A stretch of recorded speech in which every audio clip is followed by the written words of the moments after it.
Hola, muy buenas noches para todas las personas que nos acompañan en todas las tertulias con diferentes invitados. Es un gusto poder estar nuevamente con ustedes y de esa manera poder compartir con el invitado de hoy, que por aquí ya veo que se unió. Daniel, vamos a darle por aquí el acceso a Daniel.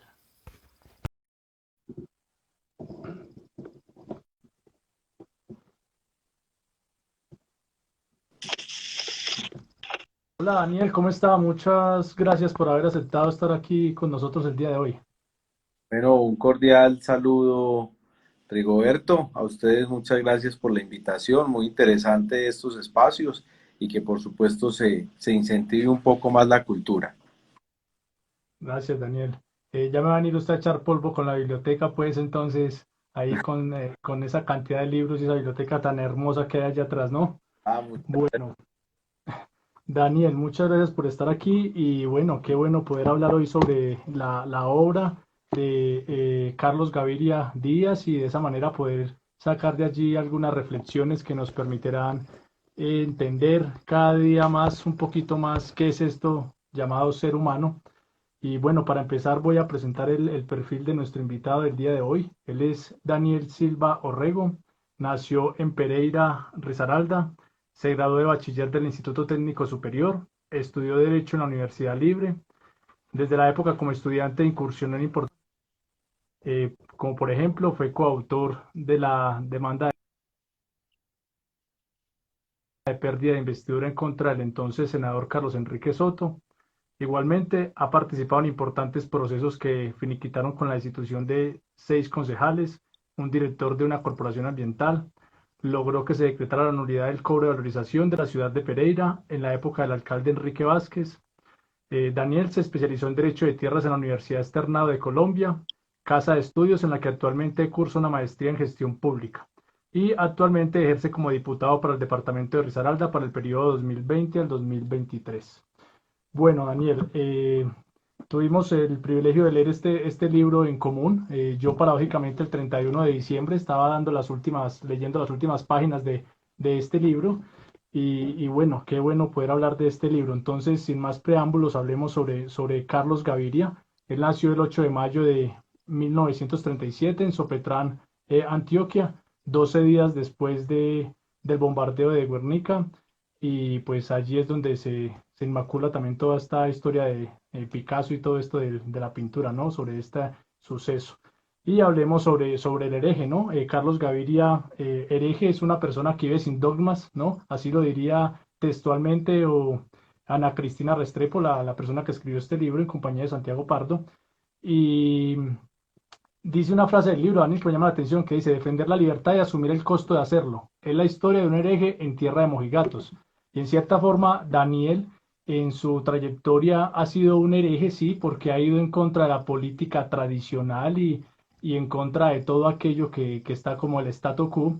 Entonces, la pregunta, Daniel, para empezar, ¿será que aquellas personas que van en contra de lo que es lo general, lo que es el statu quo y todo, estarán condenados simplemente a una oposición política, a estar a otra orilla, porque, por ejemplo, digamos, a la hora de una iniciativa, de un proyecto, digamos, en la asamblea, un proyecto de ordenanza, pues no se van como a favor o a apoyar a esta persona? ¿Cómo es este dilema y cómo lo interpreta usted? Bueno, realmente, Rigoberto, y un saludo muy especial a los amigos que han estado conectándose en la transmisión. Realmente llevar la contraria o nadar contracorriente en un país como Colombia no es fácil y precisamente nos tenemos que dedicar a un ejercicio de control político o lo que se cataloga también como la oposición. Pero es un trabajo que también es muy gratificante, que rinde sus frutos, porque muchas veces por medio del control político en estas corporaciones y más Carlos Gaviria, que es hoy el personaje sobre el cual estamos hablando y de su libro, para quienes se van conectando, que tuvimos la oportunidad también de sortear, fue una persona que tuvo una participación de varios escenarios, siempre llevando como punta de lanza la reflexión, la defensa de las libertades y todo tipo de no solo el libre desarrollo de la personalidad, sino también la cultura, la liberación.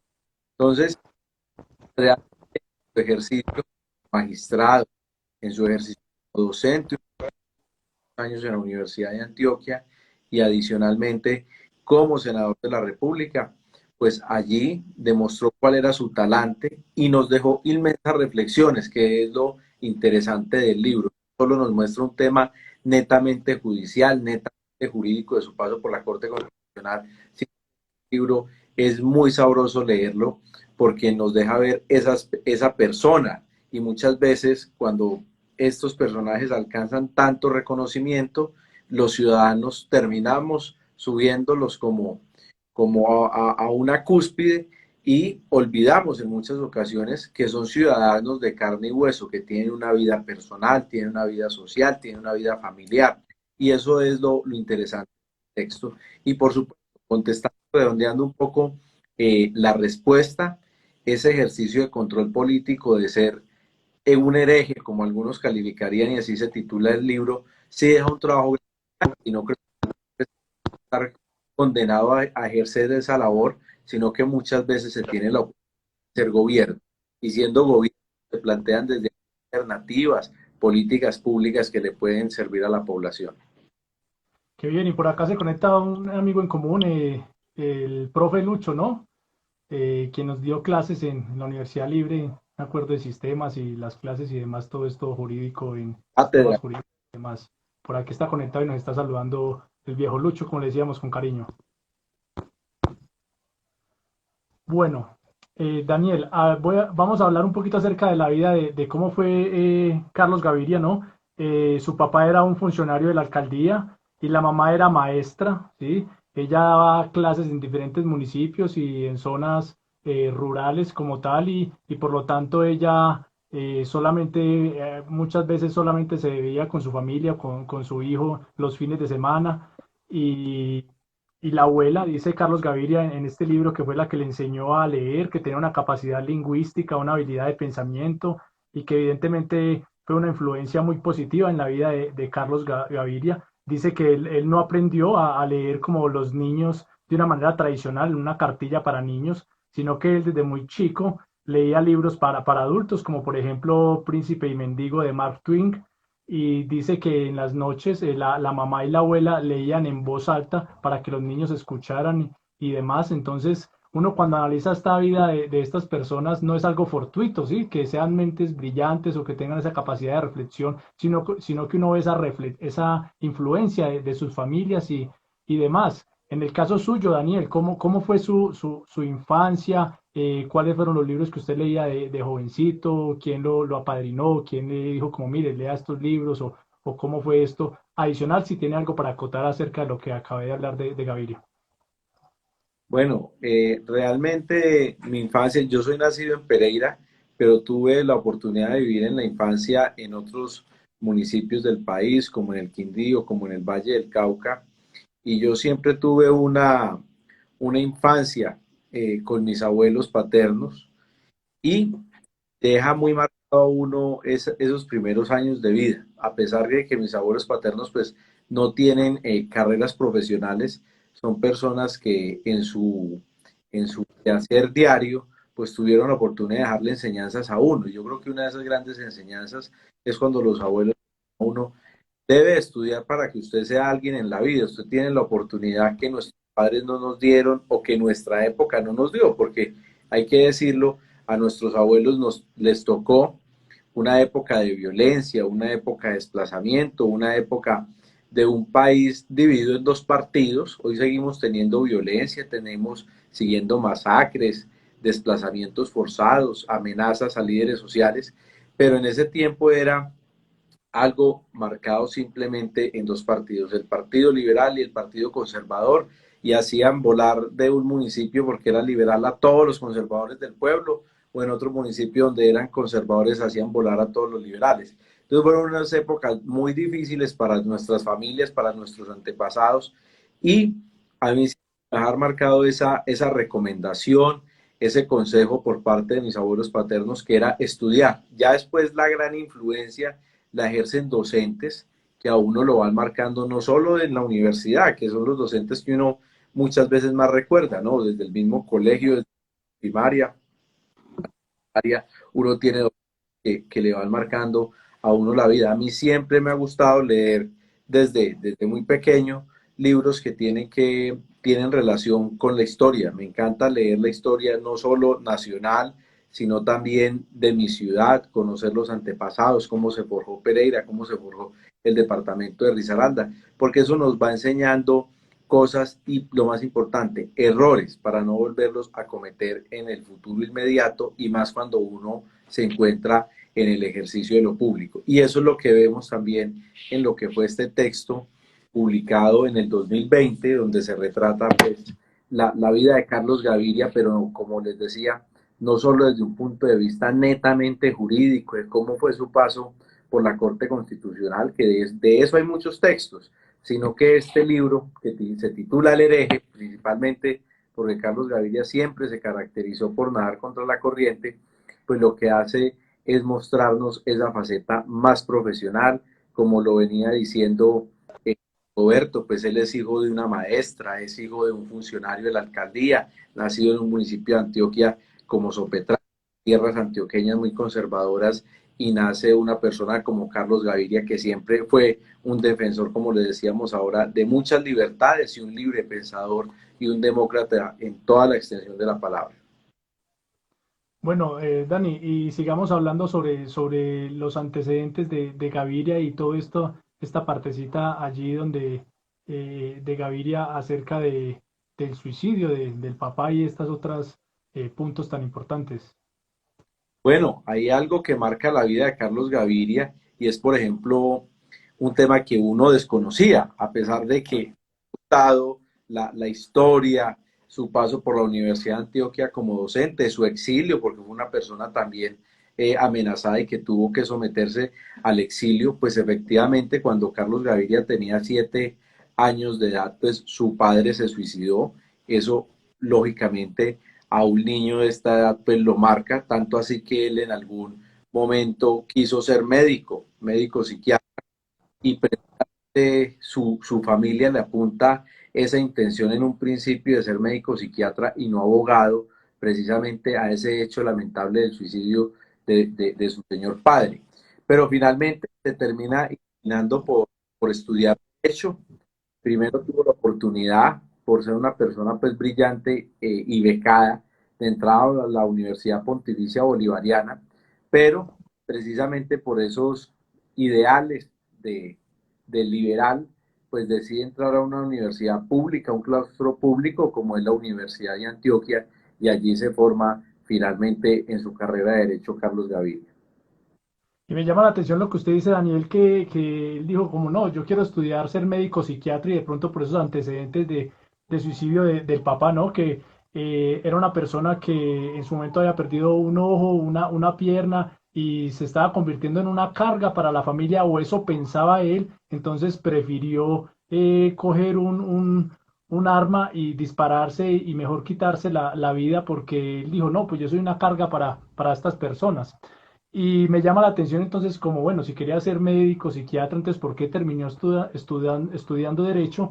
Y aquí en el libro, en la página 123, Gaviria dice, nunca me habían preguntado eso, o sea, le preguntan, ¿existe alguna diferencia en la manera en cómo te aproximas al pensar y al escribir al derecho y la filosofía? Nunca me han preguntado eso y creo que tengo clara la respuesta. Yo estudié Derecho por una razón, porque he tenido una vocación grande por el campo que genéricamente se llama de las humanidades, y por lo tanto la filosofía, las letras, la literatura, la poesía. Me parecía que si eso lo tenía que compatibilizar con una profesión que pudiera yo ejercer para tener ingresos para sobrevivir, el derecho podría hacerlo. Lo veía muy próximo a las humanidades. Entonces, o sea, es esa condición de entender al ser humano, pero él pensaba, bueno, pero tengo que buscar algo con qué ganar dinero también para sostenerme. Y el derecho se acerca mucho a todo eso de las humanidades, de poder entender el ser humano. Me llama eso la atención, Daniel. Sí, Rigoberto, realmente, y a pesar de que la profesión de Derecho la Carlos Gaviria una oportunidad de conseguir y de subsistir económicamente, también es de resaltar, y así se establece en el libro, que el ejercicio de Carlos Gaviria no fue un ejercicio del litigio, como lo conocemos en el derecho, en palabras pues más coloquiales como el abogado litigante, sino que él ejerció una vez graduado ya una faceta mucho más académica, y como lo veremos un poco más adelante, pues tuvo la oportunidad de hacer unos estudios adicionales, unos estudios de posgrado por fuera del país, pero no fue un apasionado, no fue un apasionado por el litigio, tanto así que digamos que su único acercamiento económico en su momento con el ejército fue cuando ejerció como juez promiscuo. Sí, y me llama algo la atención porque después de que se suicida el padre de Carlos Gaviria, ¿no? Más adelante entra en juego el padrastro, ¿sí? Lucho. Era un empleado de una cervecería y Gaviria quiso mucho a esta persona, a Lucho, a su padrastro. Y otro punto importante para mencionar era el amor o esa afición que tenía Gaviria por el fútbol, ¿no? Hincha del Independiente Medellín, del Boca Juniors y de hecho, pues él escribió un ensayo más adelante sobre el fútbol y demás y hablando sobre este deporte. Pero aquí también llama la atención algo bien importante. Su padrastro, Lucho, iba a terminar igual que su padre biológico, es decir, suicidándose, ¿sí? Entonces,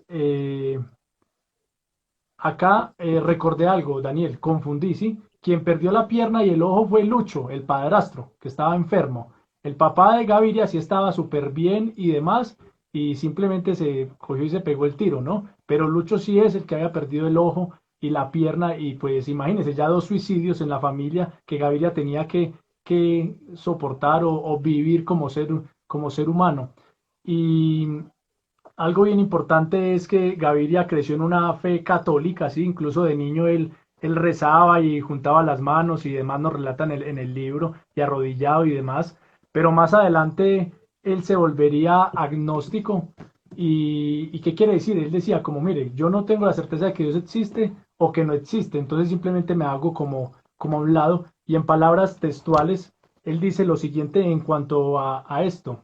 No tengo pruebas de la existencia ni de la existencia de Dios. Soy agnóstico. Lo que me queda claro es que Dios o la creencia en un ser trascendental no puede ser el fundamento de las reglas de comportamiento. Tampoco fue un irreligioso dogmático. Acudía a misas exequiales y respetaba a quienes atendían el culto. Y eso en un país como Colombia, donde es bien conservador, donde de hecho no sé si todavía en la Corte Constitucional estará el Cristo allí pegado en la Corte, en la sala plena. Entonces me llama la atención eso, Daniel. ¿Usted qué piensa en cuanto a esto?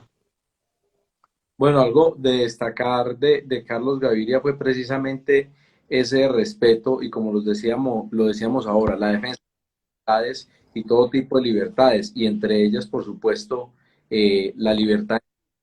A pesar de su tendencia agnóstica, Carlos Gaviria siempre respetó, y así se relata en el libro, era una persona totalmente con su ejercicio de la fe o su ejercicio y su creencia religiosa, pero esto no hacía que violara de sobre las creencias de las demás personas.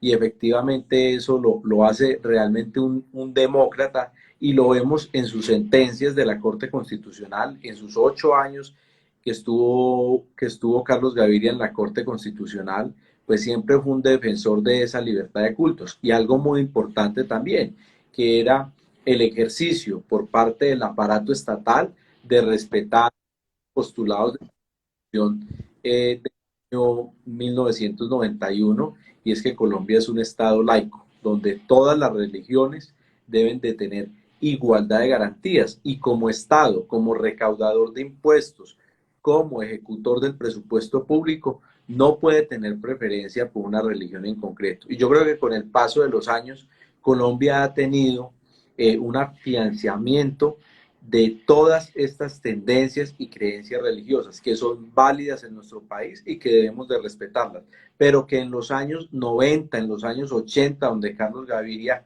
ejerció como docente, como magistrado de la Corte Constitucional, pues no era un debate tan abierto. Ahora nosotros hablar de estas libertades religiosas, pues es normal, porque nosotros vemos las garantías que hay por parte del Estado frente a todas estas religiones que tenemos en nuestro país.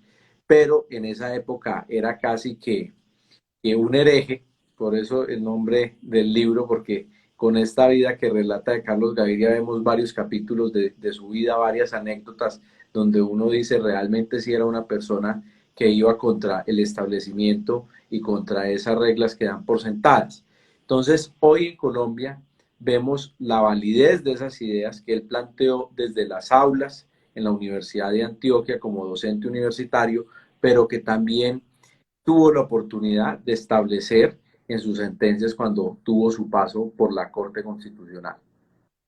Y de hecho me llama la atención lo que él dice allí, que uno no puede establecer como el comportamiento, dice, uno no puede, lo que me queda claro es que Dios o la creencia en un ser trascendental no puede ser el fundamento de las reglas de comportamiento. Es decir, independientemente del Dios que nosotros adoremos, X, Y o Z, él dice, no puede ser ese el fundamento para uno comportarse de una manera, no, uno tiene que decidir por sí mismo y ser racional y lo que es bueno, lo que es malo, no porque otra persona lo haga o lo deje de hacer. Y haciendo alusión a lo que usted mencionaba, Daniel, pues incluso él obtuvo la medalla al mejor bachiller, ¿sí? Y tuvo la oportunidad de continuar por la beca, aspirar a ingresar a la Universidad Pontificia Bolivariana, pero era de corte católico, ¿sí? Y él era un liberal, una persona muy abierta y prefirió mejor irse a estudiar a la Universidad de Antioquia y allí pues se practicaba lo que era una universidad laica, ¿sí? El respeto por cualquier dios o creencia y demás. Bueno, Daniel, hablemos ahorita del segundo capítulo del libro, titulado Del hijo y las hijas. Hablemos un poquito sobre eso.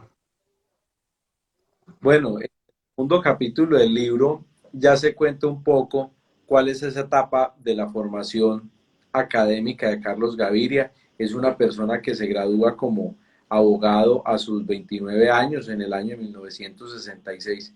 Ya Carlos Gaviria tenía su título como abogado, pero como les había dicho ahora, tuvo la oportunidad Carlos Gaviria de adelantar unos estudios adicionales, adelantar unos estudios de posgrado fuera del país. Estuvo, por ejemplo, en España. Allí conoció a quien se convertiría en su esposa y al amor que él denominaba cariñosamente como Corita o como Cora, motivo de corazón, de mi corazón. Entonces le decía Corita o Cora a su esposa. Allí también tuvo la oportunidad en Europa de estudiar en Portugal.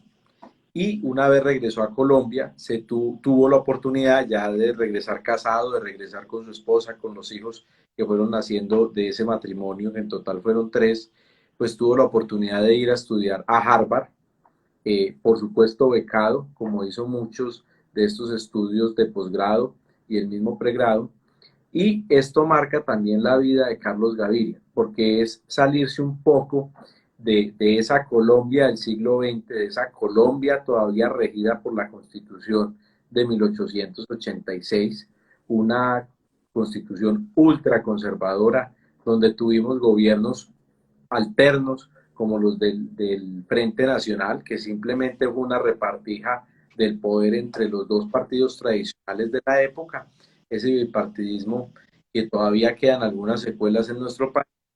Y al marcharse a Europa a estudiar y a Estados Unidos, pues Carlos Gaviria tiene la oportunidad de abrirse un poco intelectualmente, ideológicamente, pues a toda esa línea de libre pensamiento que estaba ya imperando en estos países. Entonces esto también termina influyendo en Carlos Gaviria, como les decía ahora. Todos tenemos influencias desde pequeños, desde nuestra vida universitaria, inclusive desde nuestra vida estudiantil en primaria y en secundaria. Y esto es lo que se refleja en el libro. Estos viajes de Carlos Gaviria, estos viajes de estudio a otros países, lo que termina haciendo es marcarle esa pauta de su ejercicio, no solo como magistrado, sino también como docente en las aulas. Y no podemos olvidar, por supuesto, el paso que tuvo como senador de la República Carlos Gaviria entre el año 2002 y 2006. Y de hecho, pues era un apasionado de la literatura, sí, viajaba hasta con 7 libros en algún momento, disfrutaba su tiempo libre de leer y pues todo esto que usted mencionaba, el derecho público comparado que estudió en Portugal, pues esto abrió su mente para ese tiempo donde era más conservador Colombia. Daniel, ¿y usted en su tiempo libre qué tipo de libros lee? Usted ya nos mencionó ahorita un poquito que le gusta estudiar historia del departamento, del municipio. algunos libros de literatura, ¿sí? No tan históricos, sino de literatura.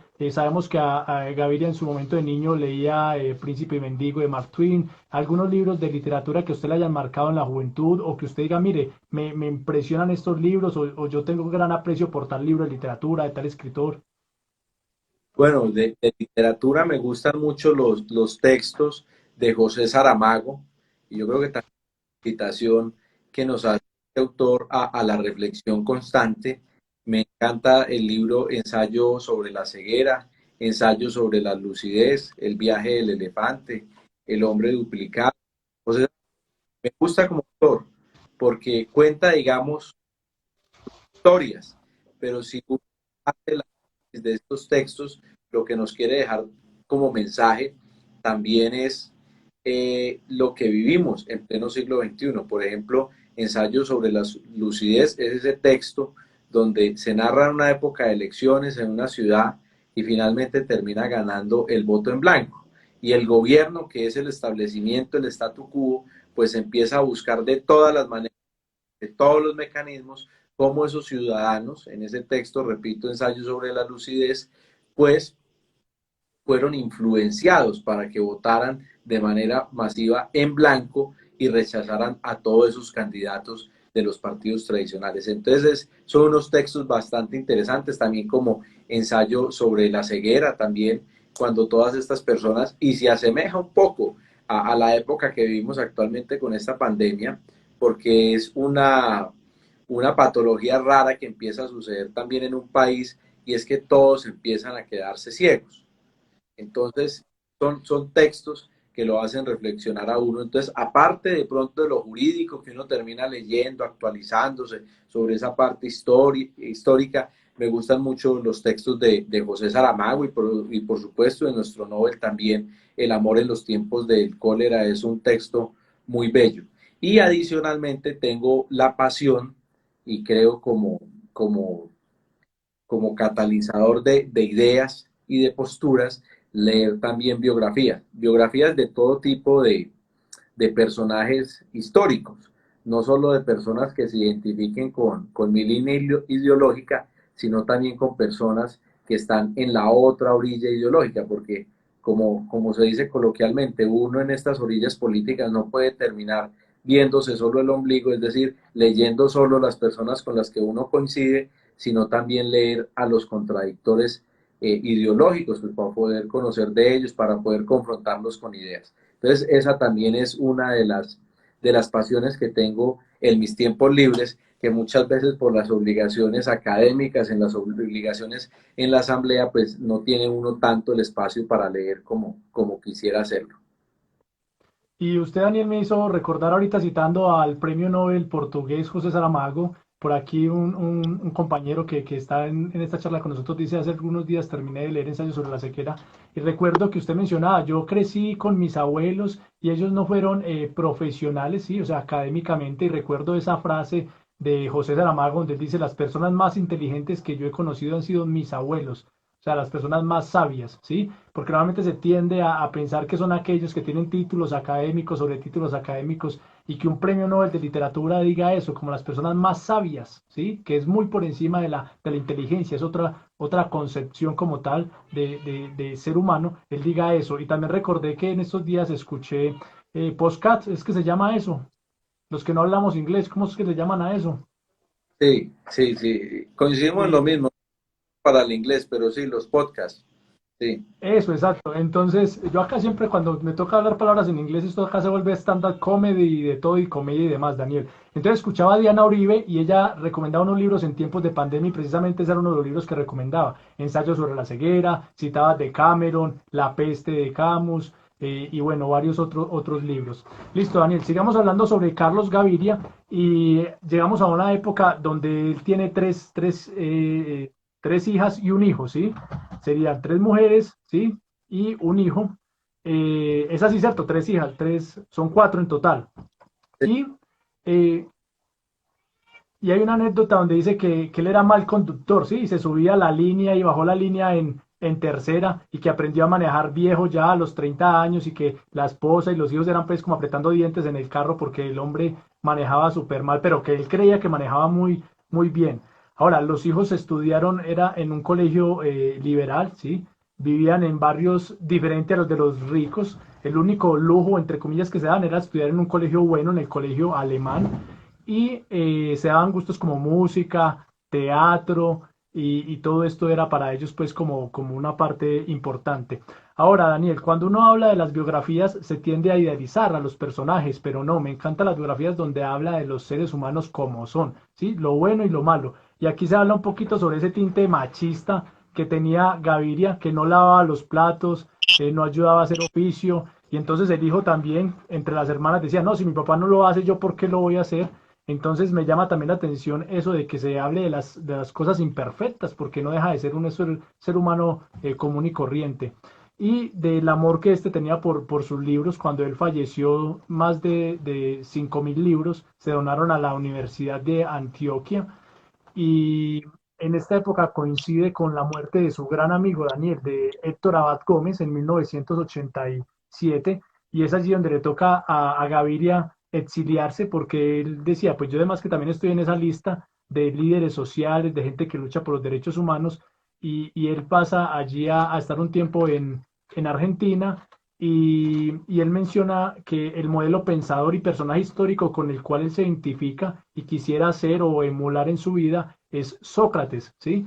Y menciona que la razón de ello es porque un hombre tiene que pensar, hablar y actuar bajo un mismo pensamiento. Es decir, lo que yo pienso no puede ser diferente a lo que hablo ni a lo que actúo. Y eso era lo que decía Carlos Gaviria, y de hecho, pues él también escribió un libro sobre estas reflexiones filosóficas, era un hombre muy filosófico, el libro que se llama Mitos y Logos, y en esta época en Argentina, él iba a visitar la biblioteca que en su momento había dirigido Jorge Luis Borges, la Biblioteca Nacional de Buenos Aires, ¿sí? Entonces, aquí tengo una biografía de Edwin Williamson, ¿sí? Una biografía sobre Borges. Se demoró 9 años escribiendo esa biografía, más de 400 páginas. Entonces ahí recordé cuando estuvo este Gaviria en Argentina en el exilio y cuando se dedicó a la filosofía y demás. Ahora, Daniel, tengo una pregunta. Eh, usted cuando ejerció Gaviria tuvo que exiliarse, ¿sí? Por su pensamiento, por los derechos humanos y demás. Usted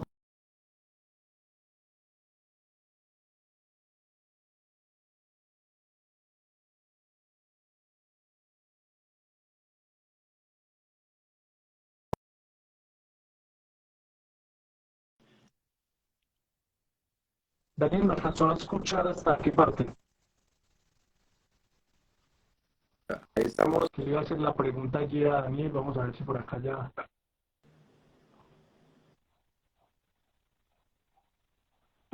Aló, aló. Aló, Listo, ahí Daniel. ¿Listo? está. ¿Me Listo, ya. escucha? Listo, ahí ya lo escucho. Daniel, la pregunta es, así como usted en su momento cuando ejerció toda esta sabiduría de la pérdida de investidura de Carlos Enrique Soto y demás, lo de los concejales, ¿usted se proyectaba ya en el futuro que esto le iba a servir de trampolín para aspirar a un cargo de elección popular, o usted no tenía ni idea sobre esto y simplemente ejerció esa sabiduría? ¿Cómo fue esto?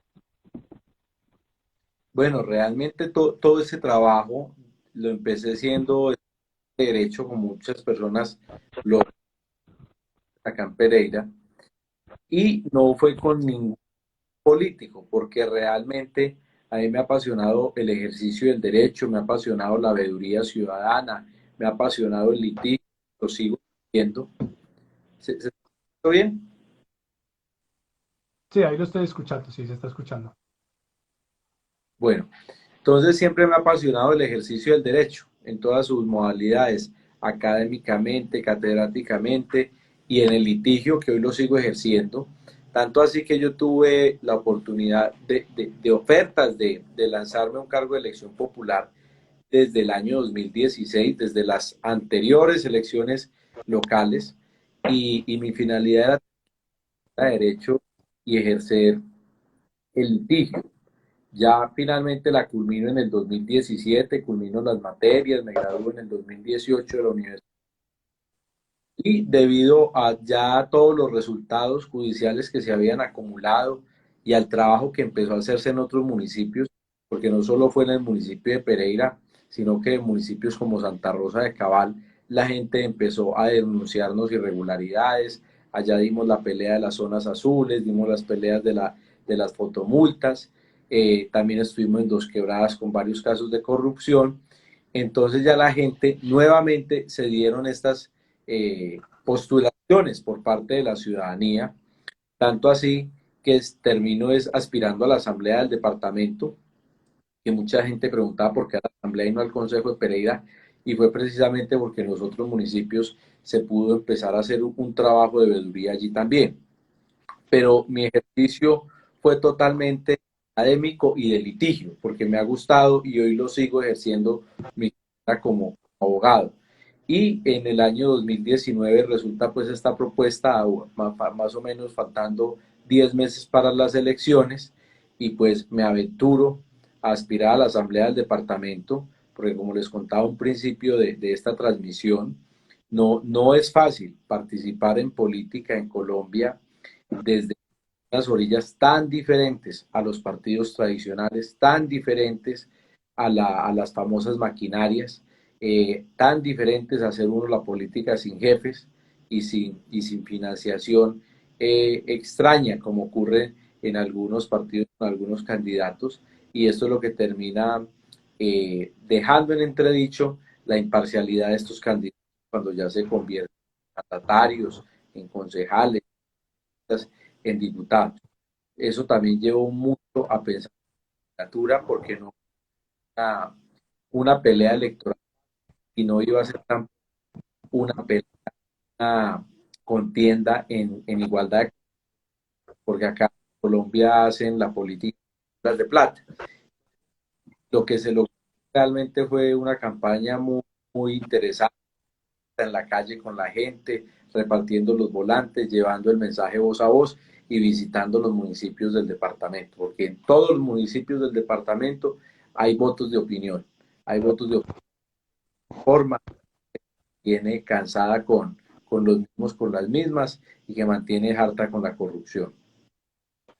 Bueno, por aquí Estefanía dice, también la decadencia de Occidente, acá es por hacerme colocar a mí a hacer el ridículo, Daniel, pronuncie usted ese nombre, hermano, porque yo si no, acá salgo haciendo el ridículo. La decadencia de Occidente, sí, de Oswald Spengler, bueno, como se pronuncie. Sí, es un libro muy importante en la vida de Carlos Gaviria, ¿no? Con esta frase, el destino conduce a quien se somete, arrastra a quien se resiste. Laura, por aquí ahorita Daniel más adelante nos va a hablar sobre la posición de Carlos Gaviria en el movimiento de la séptima papeleta, claro que sí, cuando lleguemos a ese punto.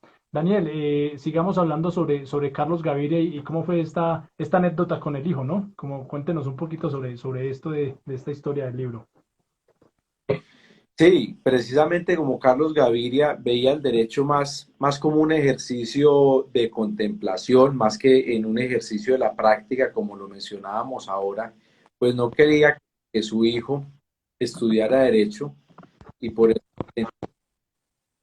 en un apartado del libro se narra la anécdota que tuvieron en un restaurante, y Carlos Gaviria le decía a su hijo como: a vos te gusta el ejercicio del derecho y siempre pensás en eso en este país, perdón, a vos lo que te gusta es el ejercicio del derecho y en eso pensás, y eso en este país es bastante infame, le decía Gaviria a su hijo.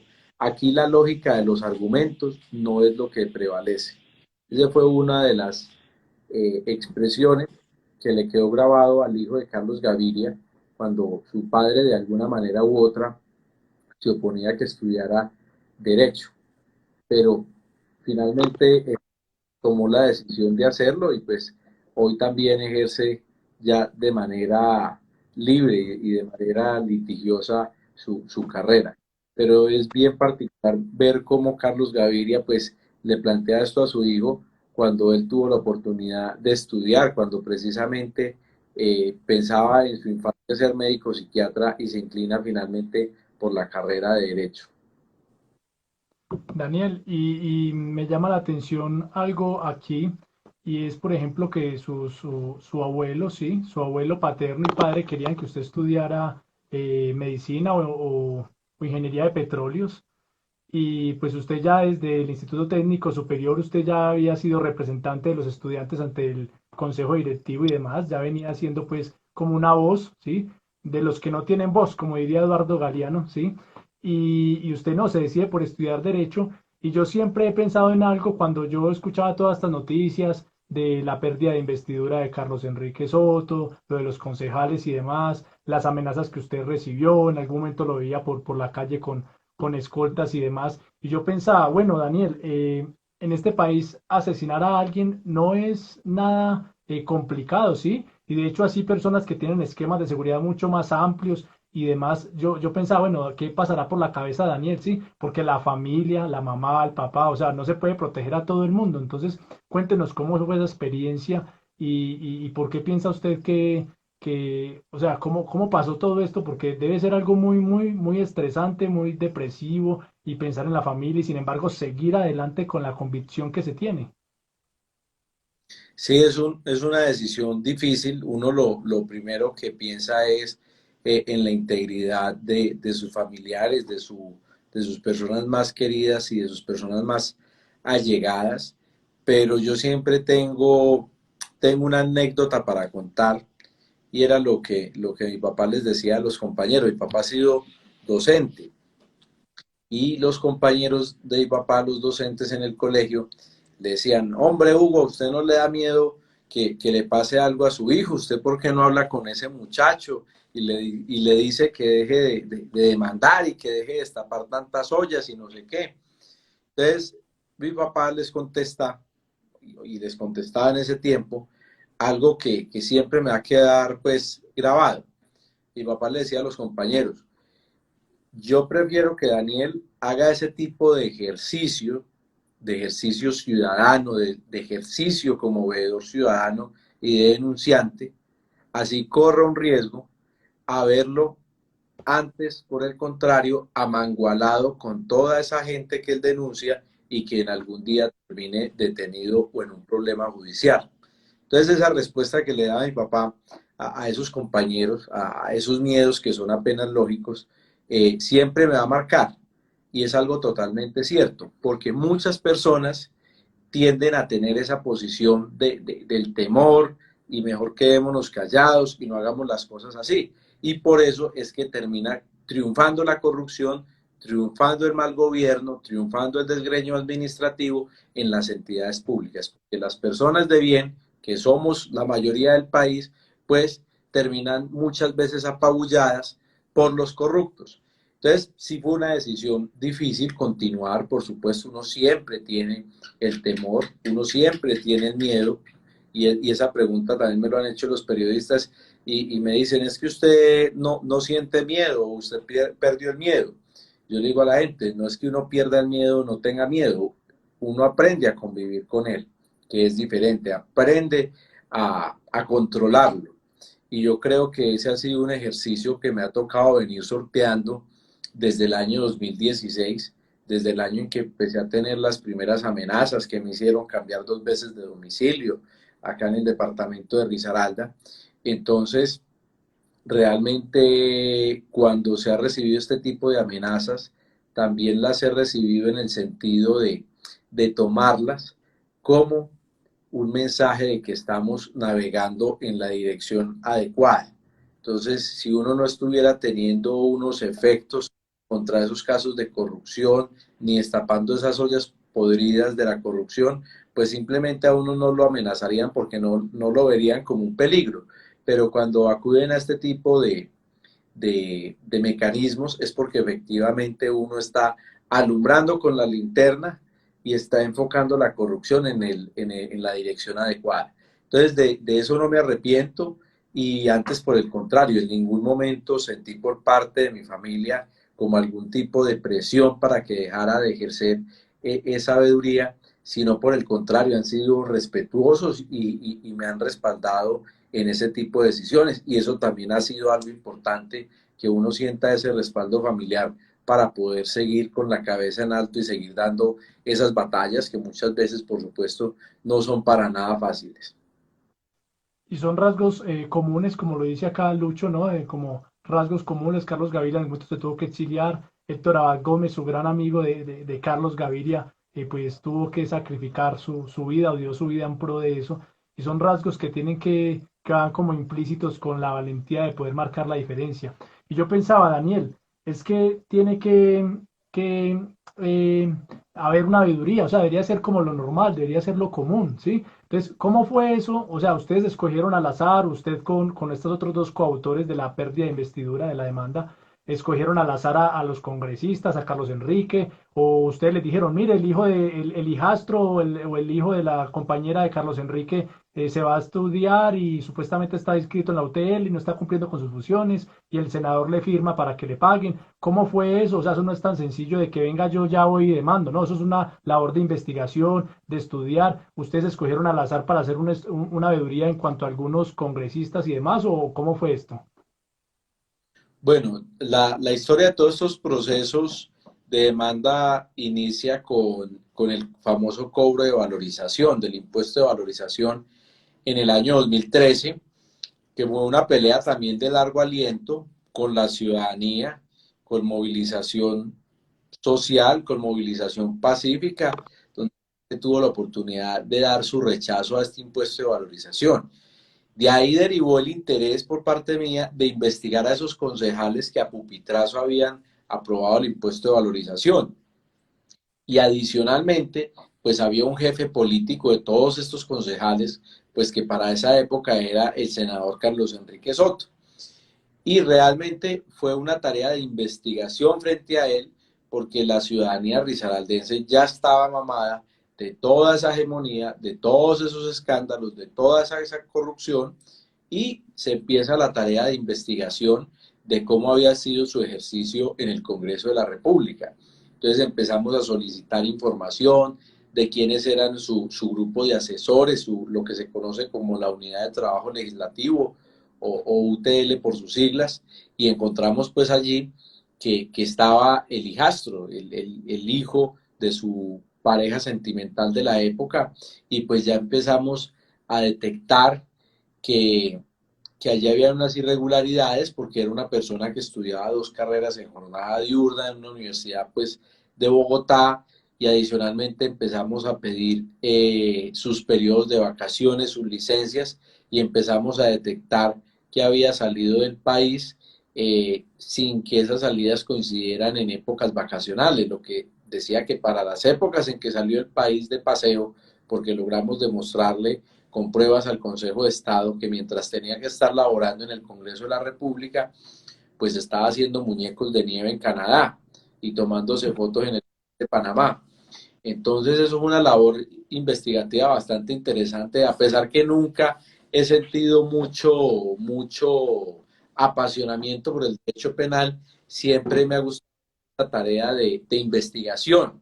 También algo que me llama la atención, y he tenido la oportunidad de muchas de estas denuncias que se hicieron en su momento, de plasmarlas en artículos de opinión, en columnas, y me gusta mucho esa labor también de periodismo investigativo. Admira uno a periodistas acá en el país que, a pesar de todas las persecuciones judiciales, personales, contra su integridad que han tenido, pues han mantenido esa labor de periodismo investigativo y la frente en alto, y han ayudado a destapar muchas ollas de corrupción acá en el país.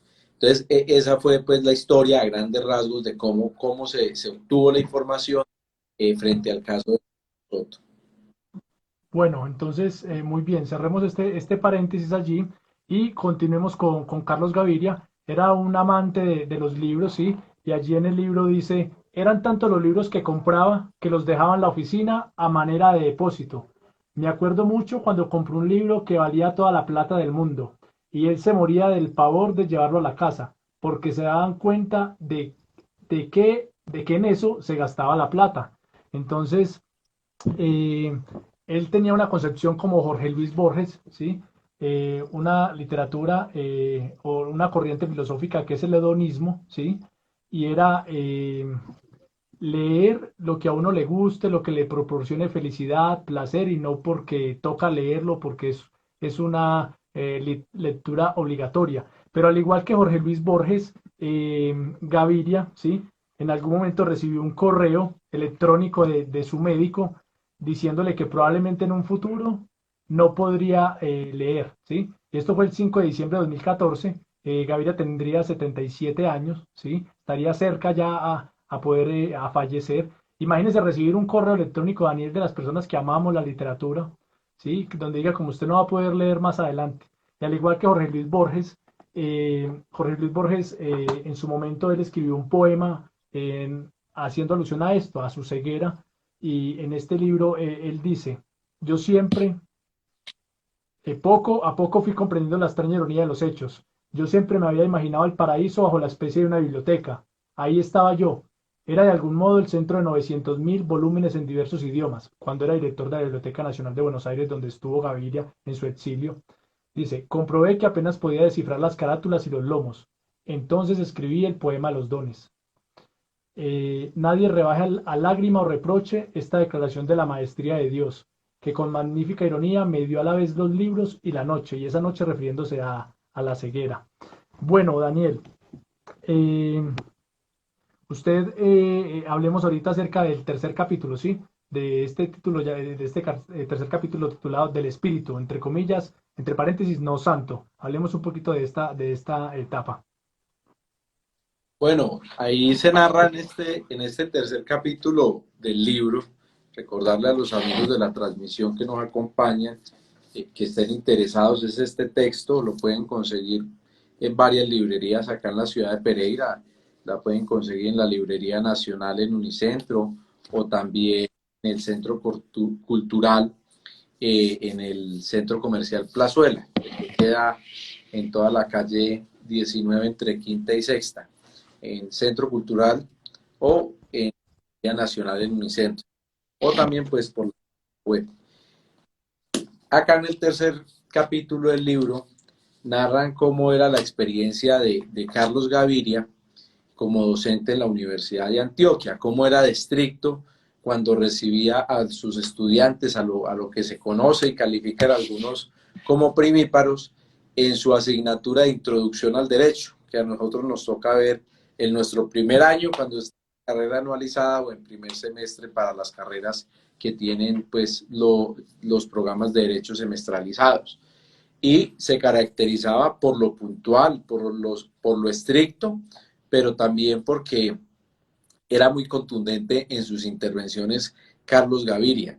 Y por supuesto, al ser una persona formada académicamente no solo en el ejercicio del derecho, sino también en muchas otras áreas del conocimiento, porque él le encantaba la literatura, la filosofía, pues también tenía la oportunidad de transmitirle a sus estudiantes el conocimiento que tenía de todos estos grandes teóricos y de todos estos grandes literatos. Y él tuvo un docente al cual admiró mucho, que lo admiró tanto, llamado Francisco Moya, que trató de imitarlo inclusive hasta en su costumbre o en su vicio de fumar, pero nunca toleró Carlos Gaviria ese olor a la nicotina, ese olor al cigarrillo, y es una de las anécdotas que narra el libro, como les decíamos. La característica de este libro, El hereje, no solo es un tema jurídico, porque muchos creerán, no, de pronto es un libro muy tedioso, muy pesado, muy ladrilludo, porque de pronto va a encontrar ahí uno temas netamente jurídicos, no, de ninguna manera. A quienes les guste leer biografías de personajes nacionales, pues pueden encontrar, por supuesto, en este texto esas narraciones de la vida del común y corriente, anécdotas que uno nunca conocía de la vida de Carlos Gaviria. Y algo también muy interesante en el texto es que narra cómo fue su experiencia de candidato presidencial, porque es de recordarlo, Carlos Gaviria fue candidato presidencial en el año 2006 y tuvo una característica también que se nos ha pasado un poco por alto, Rigo, en mencionarla, y es que Carlos Gaviria en la Universidad de Antioquia fue docente de Álvaro Uribe Vélez, con quien precisamente tuvo que enfrentarse electoralmente en esa carrera presidencial en el año 2006. Es también algo bien paradigmático en la vida de Carlos Gaviria, que le tocó enfrentarse muchos años después con quien fuera su estudiante de Derecho en las aulas de la Universidad de Antioquia. Muy bien. Daniel, aquí hay algo que me llama la atención y es que Gaviria tenía en la entrada de su biblioteca dos cuadros. En uno estaba Jorge Luis Borges, en otro estaba el filósofo Wittgenstein, bueno, como se pronuncie, y eran los guardianes de su biblioteca, ¿sí? Dos cuadros grandes para entrar allí a la biblioteca de él.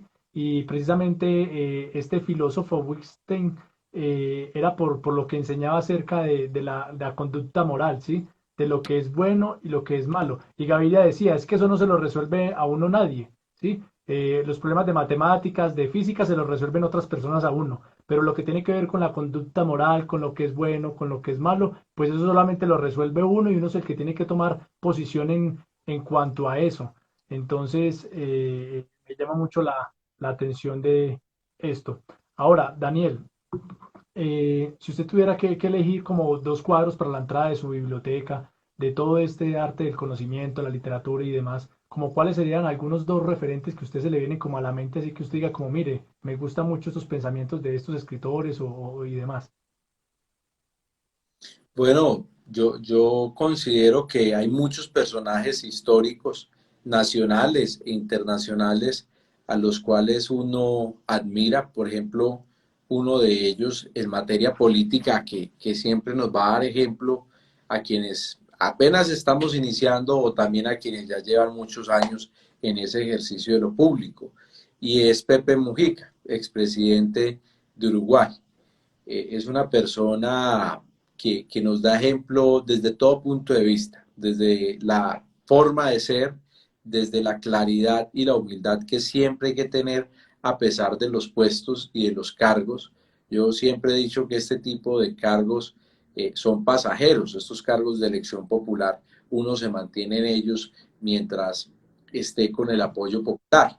Y eso es lo que muchas personas no entienden. Llegan a un cargo popular y creen que es un cargo a perpetuidad y que de allí no lo van a terminar y resulta que nosotros tenemos un periodo y no hay nada más corto que un periodo. Esto se va totalmente rápido. Pues miren que ya llevamos nuestro primer año, ya nos consumimos el 25% de nuestro periodo y fue un periodo que se consumió ese 25% en, en un año de pandemia, donde estuvimos prácticamente encerrados. Entonces, algún referente bien importante para el ejercicio de lo público que alguien desee tener en cuenta, para mí inexorablemente es Pepe Mujica. Qué bien, Daniel. Vamos a hacer un pequeño corte por el tiempo de Instagram y nos conectamos para ir redondeando y ir finalizando la tertulia. Y, y- y entonces tengo unas preguntas muy interesantes en cuanto a algo que muestra que Carlos Gaviria, más que una pregunta, una anécdota donde muestra que él era como cualquier otro ser humano, que a pesar de predicar, entre comillas, la conducta moral, la ética y todo, también tuvo sus momentos que pueden ser cuestionados por algunas personas y decir, eso va en contra de lo que enseñaba, pero que no deja de ser una persona fenomenal, como por ejemplo Gandhi, también uno escucha que le pegaba a su esposa, pero eso no le quita todo lo que hizo por su pueblo y hay que saberlo ponderar, ¿sí? Sin justificar lo uno o lo otro o cosas como incorrectas, pero que nos dejan ver que son seres humanos de carne y hueso, ¿sí? Entonces ya finalizamos y nos volvemos a conectar. Vale, Daniel. Perfecto, ya nos vemos.